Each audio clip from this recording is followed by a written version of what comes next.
Listen here. Let me tell y'all something straight from the jump, because this right here ain't just some little hiccup. This is a storm that was years in the making. You wake up one morning and what you thought was secure, what you thought was always going to be there, your medicine, your prescriptions, your pharmacy shelves stacked with bottles and boxes, suddenly they look like empty promises. You walk into that store and the pharmacist just shakes their head. Sorry, we're out. Don't know when we're getting more. That ain't just inconvenience. That's people's lives hang in the balance. That's mothers with kids who need asthma medicine. That's fathers who can't get their blood pressure pills. That's grandparents who don't know where their insulin's going to come from. And the whole thing comes crashing down because somebody thought they could play tough with tariffs. Somebody thought they could throw their weight around without realizing how the world is connected now. See, let me break it down to you the way I understand it. For years, America has been leaning heavy on other countries for medicine. The raw ingredients, the generic drugs, the supplies, most of it don't come from here. It comes from two places, India and China. Now, I don't care how patriotic you are. I don't care how much you wave that flag. You got to face the truth. If your health is depending on pills and shots and syrups, and those pills are being made in factories halfway across the world, you don't control your destiny. Somebody else got their hand on the switch. Somebody else got the power to say yes or no. And when they say no, you see what happens. That's what tariffs do when they backfire. You think you're hurting them, but you forgot they hold the keys to the medicine cabinet. And I'm going to tell you something. I don't care how big and bad you think you are. Ain't nobody tougher than a mama who can't find her child's medicine. Ain't no politician speech in the world that's going to make sense when your grandma's at home and she can't take her insulin tonight. People don't care about talking points. They care about survival. Now listen, this ain't about economics on a chart. This is about what happens when arrogance meets reality. You got shelves empty, hospital scrambling, doctors saying, we got the patients, but we ain't got the supplies. And folks want to point fingers, but the truth is, you poked the wrong bear. You pushed the wrong button. You told the very people making your lifeline that they ain't welcome, and then acted surprised when they walked away. You can't run the world like that no more. This ain't the 1950s where one country dictated everything. This is 2025, baby, and the game done flipped. See, India and China, they've been holding it down in pharmaceuticals for decades. India is the pharmacy of the world. They make the generics, the life-saving drugs that millions depend on. And China, they make the raw ingredients, the chemicals, the APIs that make those drugs possible. Put them two together, you got the supply chain that feeds the planet. And if both of them say, you know what? We done playing with y'all. That ain't a crack in the system, that's a collapse. And let me tell you why that collapse hurts America more than anybody. Because America got used to being comfortable. Walk into Walgreens, CVS, Rite Aid, shelves stocked up like magic. You never thought twice about it. Didn't matter if it was blood pressure, cholesterol, antibiotics, insulin. It was just there. Swipe your card. Pick it up, go home. You thought it was permanent. But comfort makes you blind. Comfort makes you think you don't need nobody. Comfort makes you think you got power you don't really have. So when the shelves go empty, reality slaps you across the face. And reality don't whisper, it screams. It screams when a diabetic don't know where their next dose is coming from. It screams when a cancer patient can't get their chemo on time. It screams when a heart patient misses their medication. And you realize this ain't about politics. This is about lives.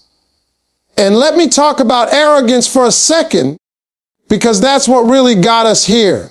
You can't walk around thinking you can insult people, tax their products, throw shade at their industries, and then expect them to still keep bailing you out.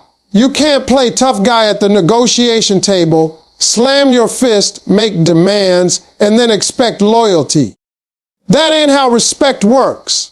Respect is mutual. Respect is give and take. And when you take too much, eventually the other side says, enough. And that enough is what we're seeing right now.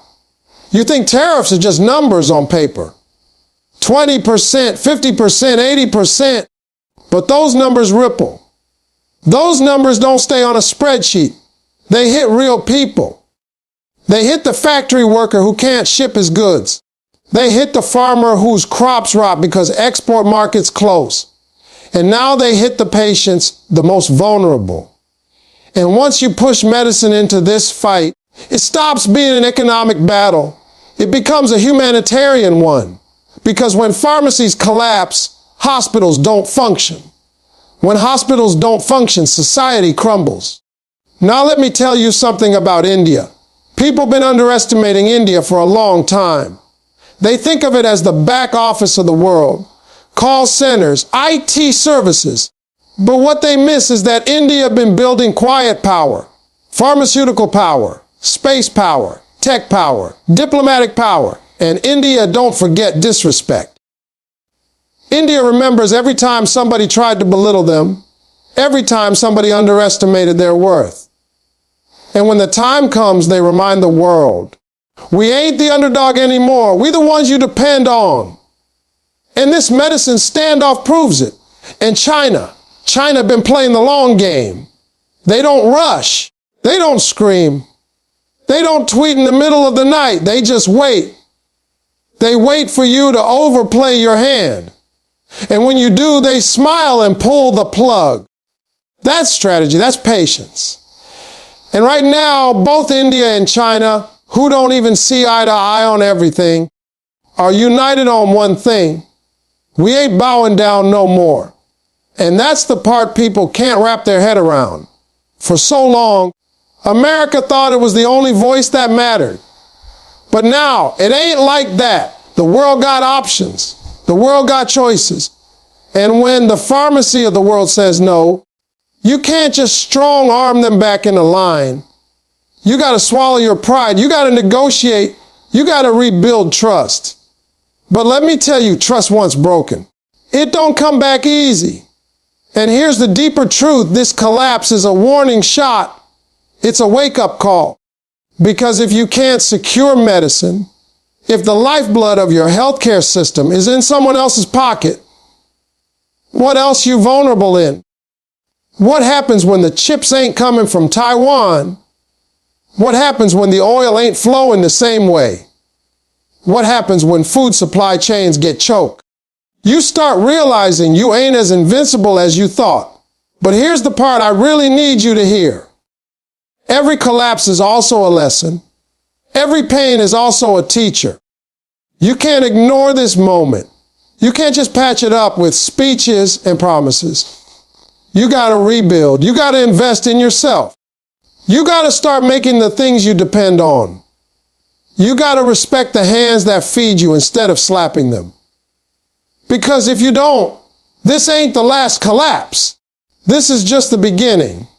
Now, I know some folks listening right now are scared. You worry.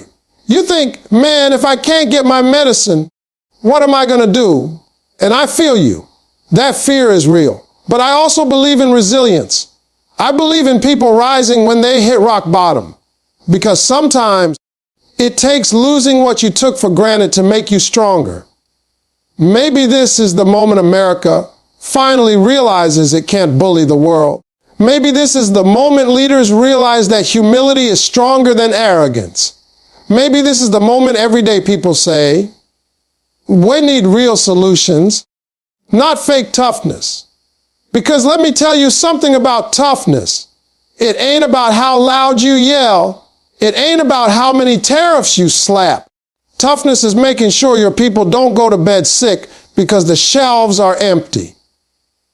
Toughness is protecting your grandma's medicine supply, not your ego. Toughness is building bridges instead of burning them, because bridges carry medicine, but walls just block it. So yeah, the pharmacy collapse is real. It's painful.